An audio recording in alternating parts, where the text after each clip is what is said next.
அன்பார்ந்த மாணவ செல்வங்களுக்கு மாலை வந்தனங்கள் உரித்தாகட்டும்.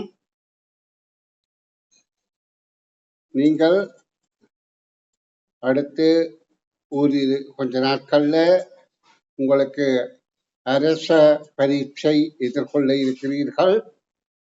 அதற்கு தயாராகுவதற்கான பலவித முயற்சிகளில் நீங்கள் ஈடுபட்டுக் கொண்டிருக்கிறீர்கள். இது உங்களுக்கு ஒரு புது வகையான முயற்சி என்பதால் கொஞ்சம் வினோதமாகவும் சிலருக்கு இருக்கலாம். ஆனால் நாங்கள் கற்பதற்கு இந்த வகையில பல விதத்திலும் முயற்சி செய்தால்தான் சிறந்த பெறுபேறு பெற முடியும் என்பது உங்களுக்கு தெரியும். இப்ப நான் சொல்லக்கூடியது என்னென்றால், நீங்கள் அரச பரீட்சையை வெற்றி கொள்ள வேண்டுமாக இருந்தால் கவனமான வாசிப்பு பழக்கத்தை விருத்தி செய்து கொள்ளுங்க. அதாவது நீங்க முதல்ல விரும்புங்க. நீங்க படிக்கணும்னு நீங்க விரும்பணும். நீங்க விரும்புற வழியாத்தான் இப்ப சிரித்த முகத்தோடு ஆர்வமாக காட்சி அளிக்கிறீர்கள்.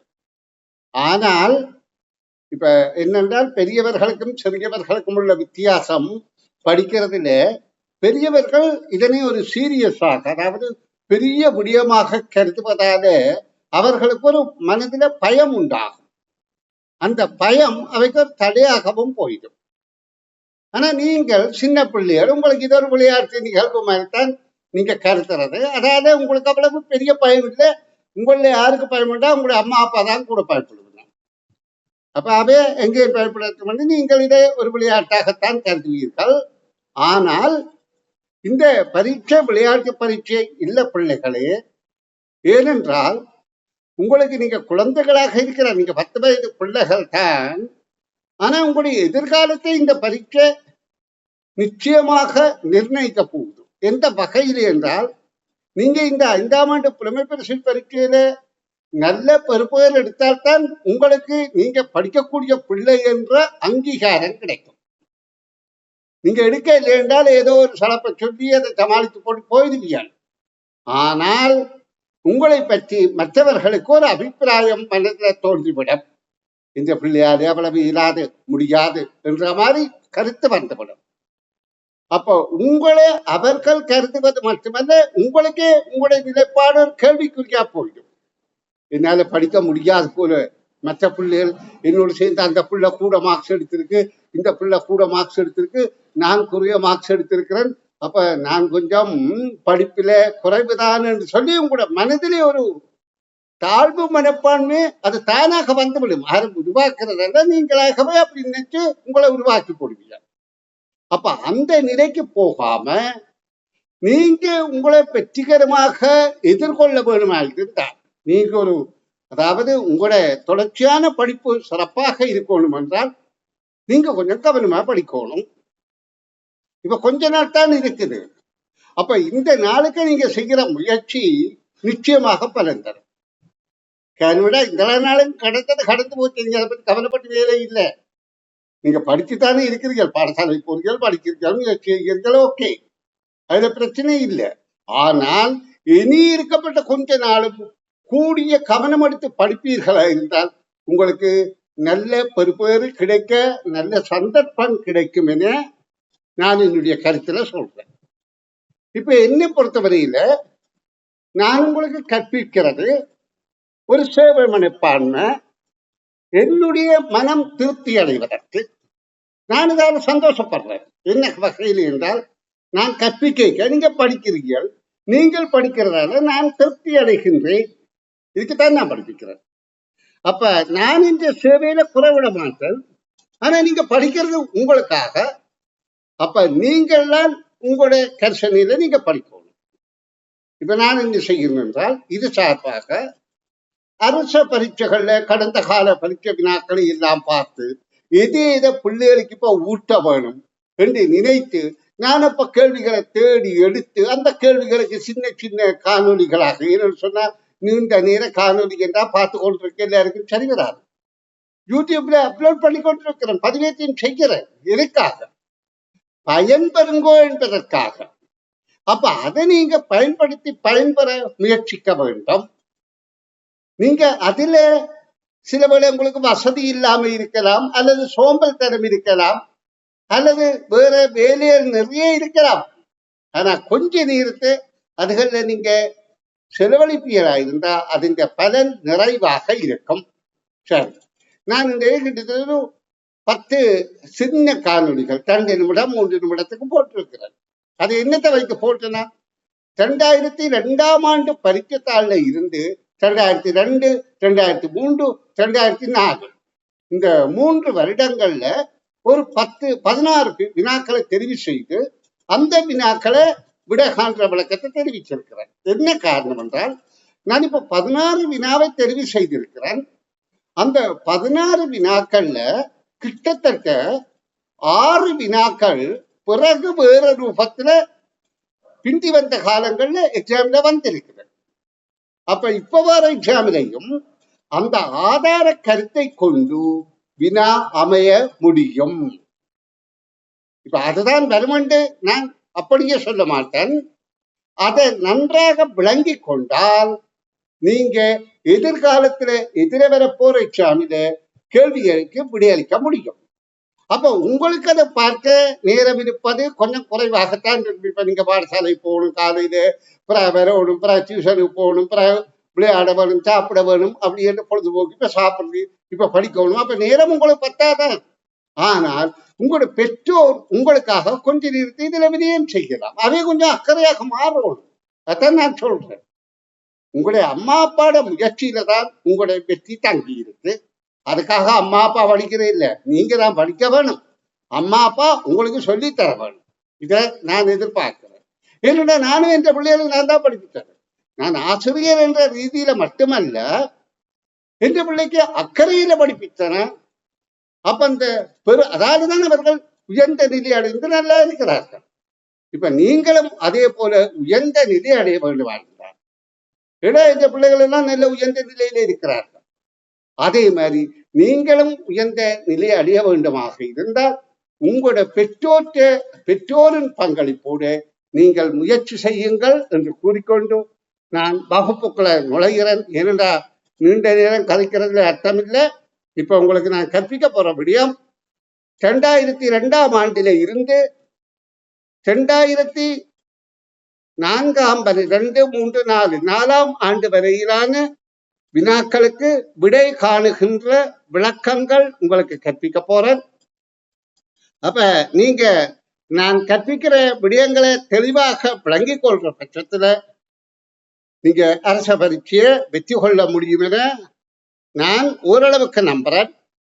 அந்த வகையில நான் இப்ப இன்றைக்கு காணொலிகளாக இதெல்லாம் போடப்பட்ட விடயங்களைத்தான் உங்களுக்கு விளக்கம் தருகிறேன், கவனிங்கோ. இப்ப இதுல அதாவது ஒப்பிட்டு விடகான்றது இப்படியாக 4க்கு 4ஆக பிரிக்கப்பட்ட ஒரு சதுரம் இருந்தது. அந்த கேள்வியை நான் உங்களுக்கு கீறி விளங்கப்படுத்துகின்ற போது உங்களுக்கு தெளிவு மிக இலகுவாக புரிந்து கொள்ளக்கூடியதாக இருக்கும். இப்படியாக 4 நிறைகளும் 4 நிரல்களும் கொண்ட ஒரு வடிவம் இருந்தது. அதுக்குள்ள சதுரங்கள், வட்டங்கள், கோடுகள் என்று இருந்தது. நான் முதல் வட்டங்களை போடுறேன், கவனிங்கோ. வட்டங்கள், இதுக்குள்ள ஒரு வட்டம், இதுக்குள்ள ஒரு சின்ன வட்டம், இது வட்டம், இது சின்ன வட்டம், இது வட்டம், இது சின்ன வட்டம், இது வட்டம், இது சின்ன வட்டம். இதே மாதிரி அடுத்து இதுல வட்டம், சின்ன வட்டம், இதுல வட்டம், சின்ன வட்டம் இருந்தது. அதுக்குள்ள உள்ள அந்த வினாவில இருந்த வடிவங்களை அப்படியே நான் உங்களுக்கு கீறி விளக்கம் தரேன். அப்ப உங்களுக்கு அது புரிந்து கொள்ளக்கூடியதாக இருக்கும். அடுத்ததாக இந்த பெரிய வட்டம் இங்க வட்டம் வந்திருக்குது.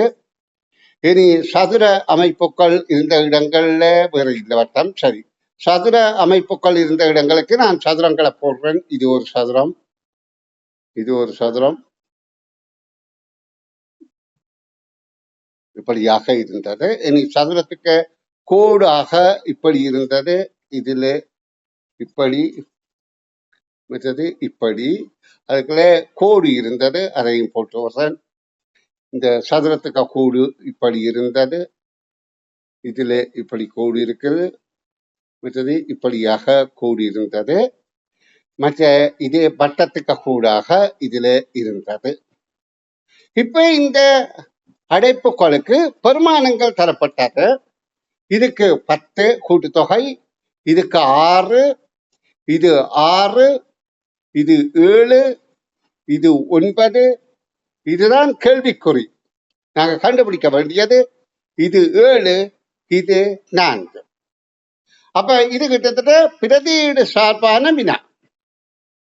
இப்ப இந்த அதாவது வினாக்குறியுள்ள இடத்துக்கு பொருத்தமான எண்ணை நாங்க கண்டுபிடிக்கணும். அப்ப கண்டுபிடிக்கிறதுக்கு உங்களுக்கு இப்ப இலகுவாக புரிந்திருக்கும். ஒரே குறியீடு ஒன்றில் நிறையாக நிரலாக, நிறை என்றது இப்படி வாரது நிறை, இப்படி இருக்கிறது நிறை. நிரல் என்பது இப்படி கீழே மேலிருந்து கீழாக இல்ல கீழிருந்து மேலாக வருவது நிரல். இது நிரல், இது நிறை. அப்ப நிறையாகவோ நிரலாகவோ ஒரே குறியீடு இருக்கான்னு பார்த்தால் இந்த 4 குறியீடும் ஒரே வகையான குறியீடு. அப்ப 4 பரிமாணம் என்ற முறையில உங்களுக்கு இந்த குறியீடு பெருமானம் தெரிவு செய்ய முடியும். 1 1 1 1. அதே போல இதே போன்ற மற்ற குறியீடுகளும் 1 1 1 1. இப்ப அடுத்து உங்களால தெரிகின்ற அடுத்த விடயம் என்னென்றால் இந்த வரிசை 3ம் 1 என்றபடியால் இந்த 6ல இந்த 3ம் போனால் மற்ற குறியீடு இந்த பெறுமதி 3. இப்ப உங்களுக்கு இலகுவாக புரிந்து கொள்ளும். அப்ப இப்ப இந்த நிரல் உங்களுக்கு வருகிறது. இது 3, இது 3. அப்ப எங்களுக்கு இந்த சதுரத்தின் பெருமானம் ஒன்று தெரிந்தால் இந்த பெருமானம் தெரிந்துவிடும். இப்ப சதுரத்தின் பெருமானம் தெரிகிறதுக்கு உங்களுக்கு இப்ப 2வது நிதியை பாருங்க. இதுல 1 போனால் மிகுதி 6. 6 3 சதுரத்தை வருது என்றால் 2 2 2. இப்ப இதுக்கு 2 பரிமாணம் வந்துவிட்டது. இப்ப எங்களுக்கு இந்த கூட்டுத்தொகை இப்ப எங்களுக்கு தெரியுது. 3 1 4 4 2 6 6 3 9 என்பதை கேள்விக்கு விடையாக அமைக்கின்றது. தற்செயலாக இந்த கேள்வியில இதன் பெருமானம் எவ்வளவு என்று கேட்டால் நீங்கள் எப்படி கண்டுபிடிப்பீர்கள்? 1 2 3 3 3 6 10ல் 6 போனால் அதன் பெருமானம் 4. தற்செயலாக இந்த குறியீடுகளை தந்துவிட்டு ஏறுவரிசையில வடிவங்களை ஒழுங்கமையுங்கள் என்று கேட்டால் என்ன செய்வீர்கள்? 1 அதாவது ஏறுவரிசை என்றால் 1 என்பது இது முதலாவது குறியீடு, 2 என்பது சதுரம், 3 என்பது சதுரத்துக்கு கோடு, 4 என்பது வட்டத்துக்கு கோடு. ஏறுவரிசையில் அமைச்சிருக்க. இதே மாதிரி சமன்பாடு தந்தத்தை கேட்டாலும் உங்களால் விடையளிக்கக்கூடியதாக இருக்கும் என்பதை தெரிவு செய்து விளங்கிக் கொள்ளுங்கள். இந்த வகையான வினாக்கள் நான் உங்களுக்கு தொகுத்து இங்கே வழங்கி இருக்கிறேன். 2002ஆம் ஆண்டிலே அடுத்து நான் தெரிவு செய்த வினா 24வது வினா. இப்ப 24வது வினாவில உங்களுக்கு பிறகு அடுத்து வந்த அரசவரிக்கையில வந்த வினாக்கள் சார்பான ஒரு வினாதான். இதுல கோலம் தரப்பட்டது. என்ன கோலம் என்றால் அதாவது 4 அடைப்புகள் இருக்கின்றது. நான் இந்த அடைப்பை முதல் உங்களுக்கு தருகிறேன். இப்படி 4 அடைப்புகள் இருக்கின்றது. இந்த 4 அடைப்புக்குள்ள 4வது அடைப்புக்கு உரியதை நாங்க தெரிவு செய்யணும். அப்ப இந்த அடைப்புகளுக்கு உள்ள வடிவங்கள் இப்படியாக இருக்குது. அப்ப நான் இந்த வடிவத்தை கேட்கிறேன் பாருங்க. இப்படியான இப்படி இப்படி இப்படி இது ஒரு பாத்திரம். இந்த பாத்திரத்துக்கு கைப்பிடிகள் இருக்கின்றது. கைப்பிடி நான் நேர்கோட்டில் போடியில்லாத பேனாவை பயன்படுத்தி கேட்கொள்றேன். அப்ப கைப்பிடிகளை நான் சிவப்பில் கேட்கிறேன். இந்த கைப்பிடி இப்படி இருந்தது. இது ஒரு பாத்திரம், தண்ணீர் பாத்திரம். அடுத்தது இதே கைப்பிடி பின்னால போயிட்டது. இதே கைப்பிடி முன்னாலே இருக்குது, இந்த பக்கம் இருக்குது. இப்ப எங்களுக்கு கேட்கப்பட்ட கேள்வி என்னென்றால் இந்த அடைப்புக்கு எந்த வடிவம் வரும் என கேட்கப்பட்டது. இது என்ன மாறுபாடுகளை அவதானிக்கிற கேள்வி. இதே கேள்வி இது 2002 வந்தது. இப்ப 2023 கூடி, கடந்த வருடத்துல கூடி இந்த மாதிரி வடிவத்தை, அதாவது 4க்கு 4 16 வடிவங்களாக தந்துவிட்டு, இப்படி வடிவங்களாக தந்துட்டு இதுக்குள்ள நடக்கிற மாறுபாடை கொண்டு கேள்வி கேட்டிருக்கிறார்கள். அப்ப இந்த கேள்விக்கு விடியளிக்க பழகியிருந்தால் இந்த கேள்விக்கு விடியளித்திருக்க முடியும். அதற்காகத்தான் சொல்றேன், கடந்த கால அரச பரீட்சைகள்ல உள்ள கேள்விகள், தெரிந்தெடுத்த வினாக்களை நீங்க பார்த்து வைக்கிறது மிக நல்லது. உங்களோட அதாவது பரீட்சையை நீங்க சிறப்பாக எதிர்கொள்வதற்கு அது உதவி செய்யும். இப்ப இந்த வினாவில இந்த கைபிடி தான் மாறுபடுகின்றது. இப்ப நீங்க இந்த திசைகள் அடிப்படையா பார்த்தா கூடி, முதல்ல கைபிடி மேற்கு திசையில இருக்குது, அடுத்து அது வடக்கு திசை பின்னால போயிட்டு, கைப்பிடி இந்த பின்னுக்கு போயிட்டு, இந்த பக்கம் பின்னுக்கு இருக்குது, பின்னால போயிட்டு, அடுத்தது கிழக்கு திசையில போயிட்டு, அப்ப அடுத்தது தெற்கு திசையில போகுது என்றால் இதில் ஒரு பாத்திரம் இருக்குமா இருந்தால் அந்த கைப்பிடி இங்கதான் இருக்கும், முன்னால வந்திருக்கும். அப்ப உங்களுக்கு என்ன தெரியுது? பலம் சுழியாக திரும்புகின்றது. இப்படி இருந்தது பலம் சுழியாக திரும்பிக் கொண்டிருக்கிறது. இந்த மாறுபாடுகள் பலம் சுழியாக மாறுபடுது. மணிக்கூட்டமுள்ள செய்த திசையில பார்த்தால் இது 9 மணி, இது 12 மணி, இது 3 மணி, அப்ப இது 6 மணி. அப்ப நாங்க இந்த மாறுபாடுகளை பலன் சுழியாக அவதானித்து இந்த 2002 24வது வினாவுக்கு விடை காண முடியும். இதுல 14வது 24வது வினா 25ம் இதே மாதிரியான ஒரு வினாதான். அதையும் நான் உங்களுக்கு கீறி விளக்கம் தர்றேன், கவனியுங்கோ. அதாவது 25வது வினாவில 4 கடிகார முகங்கள், அது ஒரு அடைப்புகளுக்கு தான் இருக்கு. நான் கடிகார முகத்தை மட்டும் உங்களுக்கு காட்டுறேன். ஏன்னு சொன்னா அடைப்பு இங்க முக்கியத்துவம் இல்லை. இப்ப இந்த கடிகார முகத்தில நேரங்கள் காட்டப்படுகின்றது. அதாவது இலக்கம் போடாத கடிகாரம் தான். இதுல நிமிடமுள் இப்படியாக இருக்கு, மணிமுள் இப்படி இருக்கு, அப்ப 1 மணி. அடுத்த நிமிடமுள் இப்படி இருக்குது, மணிமுள் இப்படி இருக்குது, அப்ப 3 மணி. அடுத்தது நிமிடமுள் இப்படி இருக்குது, மணிமுள் இங்க 5ஐ நோக்கி நிற்கின்றது, அப்ப 5 மணி. இப்ப கேள்வி என்னென்றால், அடுத்த அடைப்பில என்ன நேரம் காட்டும் என்பதுதான் கேள்வி. இப்ப எங்களுக்கு இதுக்குள்ளே ஒரு ஒற்றுமை தெரிகின்றது. என்ன ஒற்றுமை தெரிகின்றது? இப்ப இது 1 மணி, இது 3 மணி, இது 5 மணி என்றால் 2 மணித்தியாலம் கூடுது. இதை விட இது 2 மணித்தியாலம் கூடுதோ, இதை விட இது 2 மணித்தியாலம் கூடுதோ. அப்ப இதை விட இது 2 மணித்தியாலம் கூடினால் 7 மணியாக இருக்கும். அப்ப இதுக்கு எப்படி இருக்கும்? நிமிடமுள் மேல காட்டும், மணிமுள் 7ஐ நோக்கி காட்டிக் கொண்டிருக்கும். அப்ப அந்த அப்படியே தெரிவு செய்தல் வேண்டும். இது 2002ஆம் ஆண்டின் வினாக்கள். இந்த 2002 இன்னும் ஒரு 14வதாக வந்த வினாவையும் நான் விளக்கம் தருகிறேன், கேளுங்கோ. அந்த வினா வாக்கிய அமைப்புகளாக இருக்கின்றது. அப்ப நான் இத விளக்கத்தை வாயால தான் சொல்லி விளங்கப்படுத்த முடியும், எழுதுவதற்கு அது சாத்தியம் இல்லை. அப்ப நீங்க அதை புரிந்து கொள்ளுங்கள். அதாவது அங்க 3 அடைப்புகள் தரப்பட்டிருக்கிற, அந்த 3 அடைப்புகளுக்கு வாக்கியங்கள் இருக்கின்றது. அதுக்கு முதல் அறிவுறுத்தல் என்ன சொல்லப்பட்டது என்றால், ஒரு பிள்ளை தனது வீட்டிலிருந்து நண்பனின் வீட்டிற்கு போகும் போது கடந்து சென்ற இடங்கள் பற்றிய விவரங்கள் கீழே தரப்பட்டுள்ளது. அப்ப எங்களுக்கு இதுல விடயம் விளங்கிவிட்டது. ஒரு பிள்ளை தன்னுடைய வீட்டில இருந்து, அதாவது அந்த பிள்ளை இந்த வீடு இதான் என்று வைத்துக் கொள்வோம், இந்த தன்னுடைய வீட்டில இருந்து புறப்பட்டு நண்பனுடைய வீட்டுக்கு போகின்றது. நண்பனுடைய வீடு இது என்று வைத்துக் கொள்வோம். அப்ப நண்பனுடைய வீட்டுக்கு போகைக்கு அந்த பிள்ளை சில இடங்களை கடந்து சென்றதாம். அதை பற்றிய தகவல் இங்கே தரப்பட்டிருக்கு இந்த அழைப்பு கொள்ள.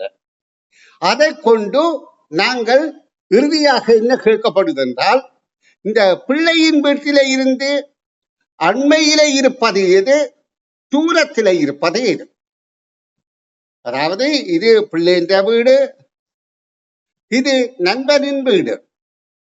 அப்ப நண்பன் வீட்டுக்கு இங்க அது போற பாதையில கடக்கிற இடங்கள் இங்க அந்த அழைப்பு கொள்ள வாக்கியங்களாக தரப்பட்டிருக்கு. அதை வாசித்து விளங்கி நாங்கள் வினாவுக்கு அந்த பிள்ளைன்ற வீட்டில இருந்து கிட்ட இருக்கிறது எது, தூர இருப்பது எது என்பதை விடையாக விளங்குதல் வேண்டும். அப்ப முதலாவது சொல்லப்படுகிறது, அஞ்சல் அலுவலகத்தை கடந்தது போலீஸ் நிலையத்தை கடப்பதற்கு முன்னராகும். அப்ப இங்க சொல்லப்பட்ட விதியம் நாங்கள் அப்ப இதிலே ஒரு கோடை போட்டு அதை சும்மா எழுதி பார்ப்போம். அஞ்சல் அலுவலகத்தை கடந்தது போலீஸ் நிலையத்தை கடப்பதற்கு முன்னராகும். அப்ப அஞ்சல் அலுவலகத்தை கடந்தது போலீஸ் நிலையத்தை கடப்பதற்கு முன்னர். இந்த அளவுதான் எங்களால புரிந்து கொள்ள முடியுது. அஞ்சல் அலுவலகத்தை கடந்தது போலீஸ் நிலையத்தை கடப்பதற்கு முன்னர். இதோட பிள்ளைன்ற வீட்டையோ நண்பனின்ற வீட்டையோ ஒப்பிடாதபடியால் எங்களுக்கு இதுல முதலாவது அஞ்சல் அலுவலகம், இரண்டாவது போலீஸ் என்பது மட்டும்தான் தெரிகின்றது. அது முதல் அழைப்பிலே இருந்த தகவல். அடுத்த இரண்டாவது அழைப்பிலே இருந்த தகவல், வைத்தியசாலையை கடந்தது போலீஸ் நிலையத்தை கடந்த பின்னராகும். அப்ப இப்ப எங்களுக்கு வைத்தியசாலை இதுக்கு பிறகு என்பது தெரிந்துவிட்டது. ஏன், போலீஸ் நிலையத்தை கடந்த பின்னர். இப்ப எங்களுக்கு இந்த 3 இடங்களை கடந்த மட்டும்தான் தெரிகின்றது. இது இந்த மூன்றாவது அழைப்பில அஞ்சல் அலுவலகத்தை கடப்பதற்கு முன்னர் மகா வித்தியாலயத்தை கடந்தது. அப்ப மகா வித்தியாலயம் இங்கே என்பதை விளங்குகின்றது. இவ்வளவுதான் தரப்பட்ட தகவல். இந்த தகவலை வைத்துக் கொண்டு எங்களுக்கு இப்ப தெரிகின்றது, முதல்ல மகா வித்தியாலயம், அடுத்தது அஞ்சல் அலுவலகம், அடுத்தது போலீஸ் நிலையம், அடுத்தது வைத்தியசாலை. இப்ப அண்மையிலே இருப்பது எது என்றால் மகா வித்தியாலயம், தூரத்திலே இருக்கிற நிறுவனம் எது என்றால் வைத்தியசாலை. அப்ப கேள்விக்கான விட முறையே என்று அங்க கேட்கப்பட்டபடியால் மகா வித்தியாலயம் வைத்தியசாலை என்ற விடையை தெரிவு செய்ய வேண்டும்.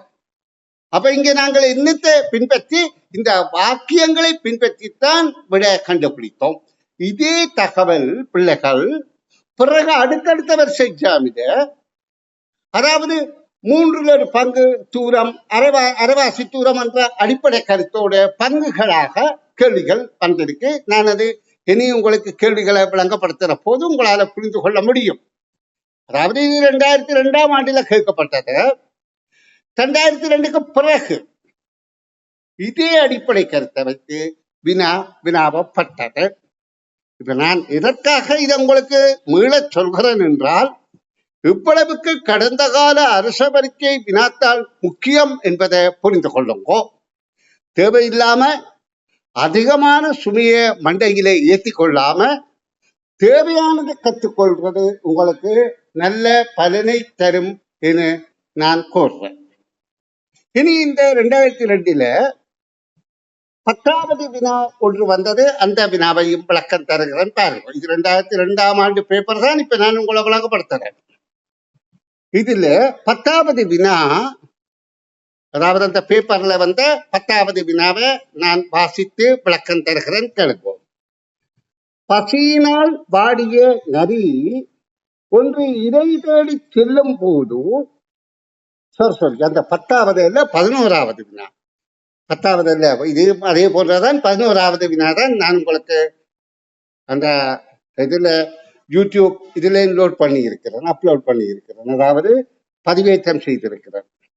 ஒரு நரி கோபமடைந்து ஆமை ஒன்றை நீரில் தள்ளிவிட்ட போது ஆமை நீரில் அமிழ்ந்து இறந்து போனது. வாக்கியத்தை, இது கேள்வி, அரச பரீட்சையில் வந்த கேள்வி. ஒரு நரி கோபமடைந்து ஆமை ஒன்றை நீரில் தள்ளிவிட்ட போது ஆமை நீரில் அமிழ்ந்து இறந்து போனது. உங்களுக்கு இப்ப கேட்கே தெரியுது ஆமை தண்ணிக்கு சாகாது. ஏனென்றால் ஆமை நீரிலும் இருக்கும் நிலத்திலேயும் இருக்கும். அப்ப இந்த கேள்வியில தவறு இருக்கின்றது தெரியுது. அப்ப கேள்வியில திரும்ப அறிவுறுத்தல சொல்லப்படுது, இவ்வாக்கியத்தின் கருத்து பிழையானது.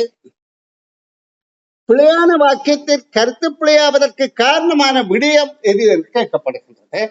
அதுக்கு விடைகள் 3 தரப்பட்டிருக்கிறது. அந்த விடைகள்ல 3வது விடை, ஆமை நீரில் அழிந்து அமிழ்ந்து இறந்து போவதற்கு இடம் இல்லை.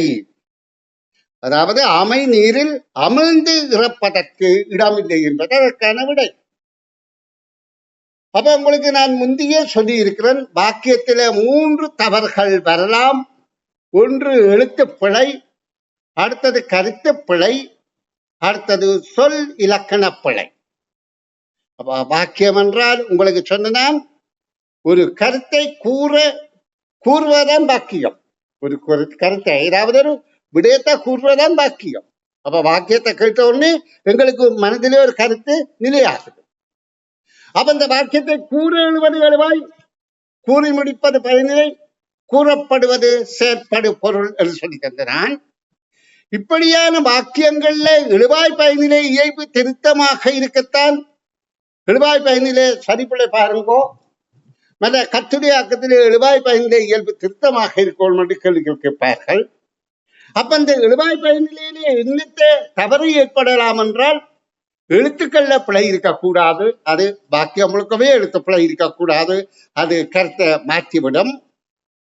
மற்ற கருத்து பிழை இருக்கக்கூடாது. இப்ப இதுல உள்ளது கருத்து பிழை. என்ன கருத்து பிழை? ஆமை நீருக்கு அமிழ்ந்து இறக்காது, அவது கருத்து பிழை. அடுத்தது சொல்லிலக்கண பிழை என்பது எழுவாய் திணை பால் எண்ணிடம் என்பது பயனிலையிலே அவ்வாறு இருக்க வேண்டும் என்றது நான் உங்களுக்கு அடிக்கடி சொல்லி தந்திருக்கின்றேன். நன்று மாணவ செல்வங்களே, நான் 2002, 3, 4 கூடி அதாவது யூடியூப் சேனல்ல பதிவேற்றம் செய்திருக்கிறேன். ஆனால் எல்லா விழாக்களையும் ஒரு சேர நான் உங்களுக்கு கற்பிப்பது சாத்தியமில்லை. காரணம் என்னென்றால், எல்லாவற்றையும் திணிக்க போனால் உங்களுக்கு திணறி போவீர்கள்.